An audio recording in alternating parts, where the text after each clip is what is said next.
김견비 자매입니다.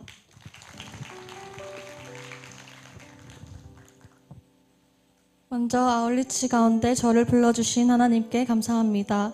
3번 연달아 참여하는 아울리치에 올 때마다 항상 새롭고 다른 은혜들을 부어주셨기에 이번 아울리치도 기대하는 마음을 가지고 참여하게 되었습니다. 첫날 맛보기 전도를 나가며 팀원들과 처음 인사를 하는데 갑상선 암 투병 중에도 한계를 넘어보고자 오신 집사님도 계셨고 또 많은 교회들 사이에서 자기 혼자만 참여하게 된 청년도 있었습니다. 여러 가지 쉽지 않아 보이는 상황 속에서도 아울리치에 참여한 팀원들과 또 처음 아울리치를 참여해 전도 현장에서 작은 것에도 크게 감격스러워하는 팀원들을 보며 그에 비해 비교적 수월하게 아울리치에 참여한 저는 참 많은 도전과 회개가 되었습니다. 선교하는 이 기쁨이 평생 익숙해지지 않고 항상 처음 전도하는 것 같은 마음으로 전도하고 싶다는 생각이 들었고 또 이런 필드를 당연하게 여기지 않게 해달라고 기도했습니다. 하나님이 선물로 주신 이 시간을 헛되게 보내지 않겠다고 깊이 다짐하게 되었습니다. 그런 다짐을 하고 둘째 날 하나님은 비가 계속해서 내리게 하셨고 결국은 전도가 막혀버리게 되었습니다. 처음에는 이렇게 아울리치까지 왔는데도 전도를 막으시는 하나님의 뜻이 무엇인지 알 수 없었습니다. 우리는 단 한 가지 비를 멈추게 해달라고 기도했습니다. 그런데 정말 비를 멈추게 해달라고만 기도하는데 신기하게도 하나님께서는 비로 인해 복음을 듣지 못했을 영혼들이 생각나게 하시며 영혼을 향한 긍휼한 마음과 사랑을 이전보다 몇 배로 부어주셨습니다. 전도가 막힌 이 상황이 하나님 필리핀 영혼들에게 복음을 전할 수 있게 해주세요 라는 어쩌면 너무도 당연하게 여겼던 본질적인 것을 두고 더 간절하게 부르짖으며 기도할 수 있는 기회가 되었습니다. 모든 것에 계획이 있으신 하나님께서는 전도하기 전 준비되어지지 않은 내 마음의 상태를 누구보다 잘 알고 계셨고 나의 간절함을 보시길 원하셨고 전도하는 내가 헛되게 전도하지 않을 수 있도록 기도로 더 무장되고 준비되어지게 하셨습니다. 어쩌면 불만으로 다가올 수 있는 상황들이었지만 기도를 하니 그저 감사가 되고 행복했습니다. 저뿐만이 아니라 여기 있는 모든 사람들이 불평 하나 없이 기쁨으로 임하는 것을 보며 어떤 상황 속에서도 나를 기대할 수 있느냐, 감사할 수 있느냐를 상황을 통해 물으시는 하나님께 나의 믿음과 기도를 보여드릴 수 있음이 참 감사했습니다. 다음 날 정말 거짓말처럼 비가 그쳤고 덥지도 습하지도 않은 가장 좋은 날씨에 어느 때보다도 많은 영혼들을 만날 수 있었습니다.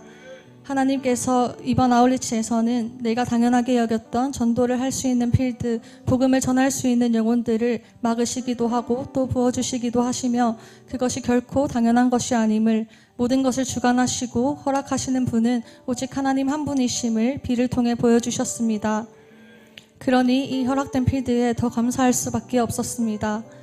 페스티벌이 다 끝난 후 그제서야 비가 내리는데 기적을 행하시고 계시는 하나님의 인도하심이 피부로 느껴지며 참 감사하고 따뜻했습니다. 하나님의 일하심 속에 제가 함께할 수 있음이 너무 행복했습니다. 또 선교지에서 사역하시는 선교사님들의 모습 또한 참 은혜가 되었습니다. 간증을 하며 필리핀 사람들의 열악한 환경들에 눈물 흘리고 마음 아파하는 선교사님들의 모습에서 진심이 느껴졌습니다. 먼 필리핀 땅에 있고 언어도 국적도 다른 어쩌면 평생 알지도 못했을 한 영혼을 생각만 해도 눈물이 날 정도로 진심으로 사랑하기까지 얼마나 많은 훈련과 기도와 헌신과 내려놓음이 있었을까 그려졌습니다. 그것이 결코 쉽게 되어지지 않음을 조금은 알 것 같기에 선교사님들의 고백이 더욱 귀하게 느껴졌습니다. 필리핀 사람들의 환경은 여전히 많이 열악하고 마음이 아팠지만 이렇게 눈물 흘리며 기도하는 선교사님들이 있기에 그것이 결코 비극적이기만 한 일이 아니라는 생각이 들었습니다. 그 자체가 그 어떤 것보다도 값지게 느껴졌고 저 또한 빨리 그렇게 쓰임받고 싶다는 열정이 생겨났습니다. 마지막 날 목사님이 설교를 하시며 필리핀의 실제 상황들에 대해서 말씀해 주셨습니다. 필리핀은 너무 열악해서 우리에겐 너무 쉽게 치료할 수 있는 맹장수술 하나에도 돈이 없어 생사가 왔다 갔다 하는 큰 문제가 되고 차가 너무 막혀 이동수단이 항상 불편하고 홍수가 나면 집이 풍비박산이나 곧바로 삶의 터전을 잃을 수 있는 위기에 처하게 된다고 하셨습니다. 우리에겐 이벤트처럼 있을까 말까 한 그런 일들이 필리핀에 오면 일상이 된다고 말씀하셨습니다. 필리핀으로 와서 선교하고 생활하는 것은 결코 낭만적인 일이거나 개인의 야망을 채워주는 좋은 수단도 아니었습니다. 좋은 점보다 불편한 점이 훨씬 많은 오직 사명으로만 감당해야 하는 일이었습니다. 그러나 참 감사한 것은 이렇게 필리핀의 열악한 환경에 대해 보고 듣는데 선교에 대한 제 마음이 주저하거나 꺾이게 되는 것이 아니라 오히려 그 어느 때보다도 더 강한 확신이 들며 부족하지만 그 사명을 감당해 보고 싶다는 마음이 들었다는 것입니다. 열악하지만 이렇게 열악한 환경들이 오히려 더 내가 그곳에 복음을 들고 가야만 하는 확실한 이유가 되어졌습니다. 먹고 사는 것에도 벅차서 꿈을 꿀 수조차도 없는 이런 상황들을 상식이라 여기며 당연하다고 말하는 이 사람들에게 복음으로 그 사람들을 꿈꿀 수 있게 해주고 싶어졌습니다. 매번 헌신을 드리면서도 아직은 내가 너무 부족하니까, 아직은 나를 내려놓을 준비가 되지 않았으니까 라는 이유들로 100%의 확신을 하지 못했었습니다. 그러나 이제는 나를 부르신 하나님을 깊이 확신합니다. 선교는 또 사명은 내 모든 것을 내려놓는 것이 맞지만, 그러나 선교는 하나님께서 내 모든 것 중에 모든 것이 되시는 것이었습니다. 그걸 알고 나니 사명을 감당하는 것이 부담이 아니라 그저 하나님께서 나의 모든 것이 되어주심에 대한 감사와 기쁨의 마음으로 이어졌습니다.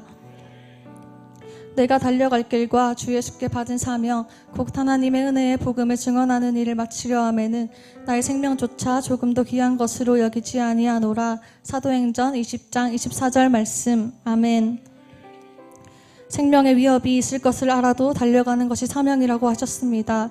진심을 들을 수 있는 사람이 선교해야 한다 하셨습니다. 하나님이 말씀하시는 사명을 감당하기엔 저는 아직 너무 부족합니다. 그렇지만 하나님이 애타게 찾으시는 그 한 사람이 제가 될 수 있길 간절히 소망합니다. 하나님은 어떠한 자격이 있어서 나를 부르신 것이 아님을 이제는 알기에 더 이상은 부족한 나를 바라보며 주저하지 않고 그저 더 열심히 훈련받는 제가 되겠습니다. 넘어질지라도 나의 메인디시만큼은 확실하게 사명으로 사로잡힌 사람이 되겠습니다. 나를 위한 사명이 아니라 어떠한 스포트라이트가 없는 곳일지라도, 아무도 나를 알아주지 않을지라도, 위험을 감수해야 할지라도 하나님 앞에 늘 똑같은 온도의 진심을 보여드릴 수 있는 제가 되길 간절히 소망합니다. 사랑하는 담임 목사님, 늘 한결같이 묵묵히 앞장서 달려나가시며 복음 전할 수 있는 필드를 열어주셔서 감사합니다. 그 이면에 목사님의 보이지 않는 노력의 흔적이 비전을 알면 알아갈수록 더 느껴지고 보여져서 더욱 감사합니다. 목사님이 필리핀 땅에서 발견했던 비전을 이젠 제가 똑같이 그 땅에서 발견하게 되고 선교라는 꿈을 품게 되었습니다. 하나님의 비전은 한계가 없고 시간과 장소를 초월하여 역사하고 재생산됨을 느낍니다. 하나님께서 부르실 때 언제든 어떤 곳이든 순종하며 나가는 선교사로 쓰임받길 소망합니다. 마지막으로 한번 사는 인생에 생명조차 아깝지 않을 만큼 가치 있는 비전, 부를 수 있는 노래, 흔들 수 있는 깃발이 내 손안에 있다는 것이 이렇게 가슴 벅차도록 감사하고 황홀하다는 걸 알게 해주시고, 자격이 없어도 괜찮다, 부족해도 괜찮다 하시는 좋으신 나의 하나님 아버지께 모든 영광과 감사를 올려드립니다.